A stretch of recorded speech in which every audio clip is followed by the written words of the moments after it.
صلی اللہ تعالی علیہ وسلم نے ارشاد فرمایا کہ جو اللہ کے رستے میں شہید ہو گیا، یہ سنن نسائی میں موجود ہے،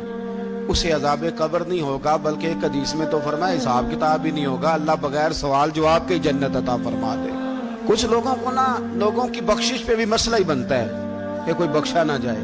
اور ایک صاحب کہہ رہے تھے جی یہ کیا معاملہ ہے کہ جمعے کو بندہ مر گیا یا فلانا ہو گیا تو اس سے حساب کتاب نہیں ہوگا، اتنے بڑے جرم لوگوں نے کی، اتنے پاپ، اور جمعے کو مر گیا تو بخشا جائے گا۔ تو میں نے کہا جرموں کا بھی اسے حساب اللہ لے لے گا، لیکن میاں حساب کتاب کی ڈیوٹی نہ اللہ کی ہے تو بہتر یہ ہے کہ اسی کے ہاتھ میں رہے، تو نہ اپنے ہاتھ میں لینے کی کوشش کر۔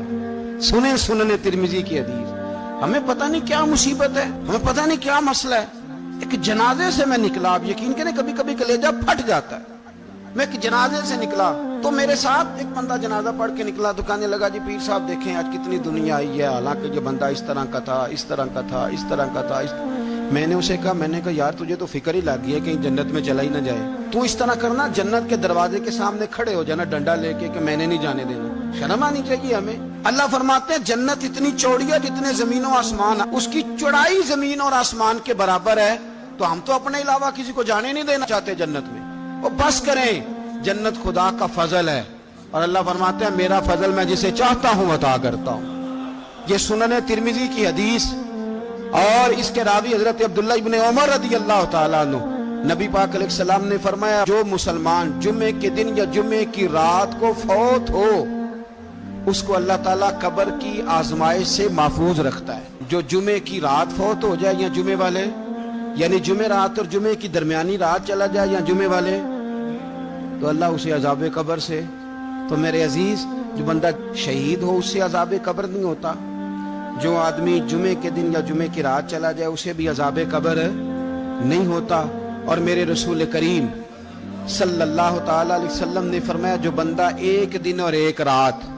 یہ حدیث صحیح مسلم میں، سنن ترمذی میں، مصنف عبدالرزاق میں موجود ہے، ایک دن اور ایک رات اللہ کی رضا کے لیے اسلامی سرحد پہ پہرا دے۔ میں اور آپ سوئے ہوئے ہیں، لیکن وہ لوگ جو فوجی بارڈروں پہ کھڑے ہیں، دیکھو مدینے والے محبوب کس کس پہ کرم فرماتے ہیں۔ ساری عمر نہیں، 24-25 سال کی سروس نہیں، فرمایا ایک دن اور ایک رات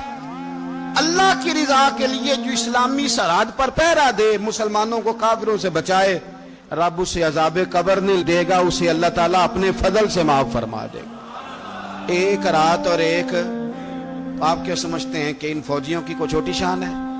ان کا کوئی چھوٹا مرتبہ ہے؟ ایک دن اور ایک رات اگر یہ پہرا دیں تو اللہ انہیں اتنا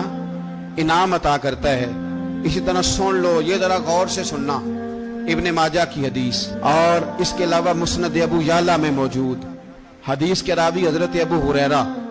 رضی اللہ تعالی عنہ،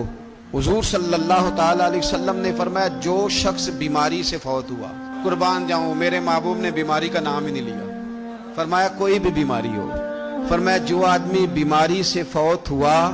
اللہ اسے شہادت کی موت عطا فرمائے گا، اور وہ عذاب قبر سے اور قبر کے امتحان سے بھی محفوظ رہے گا، اور حضور فرماتے ہیں اس کو صبح اور شام جنت کے باغوں میں سے رزق دیا جائے گا۔ جو کسی بھی بیماری سے مرا، یہ لوگ بیماری سے مر رہے ہیں تو لوگوں نے اچھوت سمجھ رہے ہیں، اچھوت، یہ اچھوت نہیں ہے، اس لیے کہ لوارث نہیں، یہ خدا رسول کے ماننے والے ہیں، تم انہیں اچھوت کہہ رہے ہو، اور مدینے والے رسول انہیں شہید فرما رہے ہیں۔ حضور نے فرمایا جو بیماری سے مرے شہید ہے، وہ قبر کے عذاب سے محفوظ رہے گا اور جنت کے باغوں میں سے اللہ رزق دے گا۔ لوگ کہتے ہیں دیکھو جی بڑا تانگ ہو کے دنیا سے گیا ہے، تو اس بندے کو بھی عذاب قبر نہیں ہوتا۔ اسی طرح جو بندہ سورہ ملک پڑھتا ہے، سنن ترمذی میں حضرت ابن عباس سے روایت ہے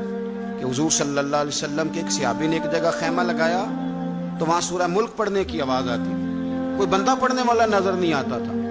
جب حضور کی بارگاہ میں عرض کیا تو فرمایا وہاں قبر تھی، اور قبر کے اندر بیٹھ کے میرا صحابی سورہ ملک کی تلاوت کر رہا تھا۔ اگر ہمیں خسرہ نمبر یاد ہو جاتا ہے نا اپنی جگہ کا، اور ہمیں پتہ ہوتا ہے کہ میرے والا حصہ کتنے کروڑ کا ہے،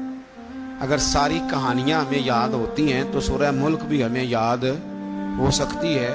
موبائل پہ اس کو ریکارڈ کر لیں، پھر اس کو سنیں کبھی بھی سورہ ملک میں۔ اور ہمارے سلسلہ عالیہ میں تو سورہ ملک وظیفہ ہے، ہمارے الوظیفۃ الکریمہ میں اعلیٰ حضرت نے لکھا ہے کہ رات کو سورہ ملک اور سورہ یاسین کے بغیر سونا نہیں۔ سورہ ملک اتنی شاندار صورت ہے کہ نبی پاک صلی اللہ علیہ وسلم نے فرمایا یہ قیامت کے دن اللہ کی بارگاہ میں ناز سے جھگڑا کرے گی اور کہے گی اے اللہ یا تو میرے پڑھنے والے کو جنت عطا فرما یا مجھے قرآن پاک سے علیحدہ کر دے. تو رب کریم پھر اپنے فضل سے پڑھنے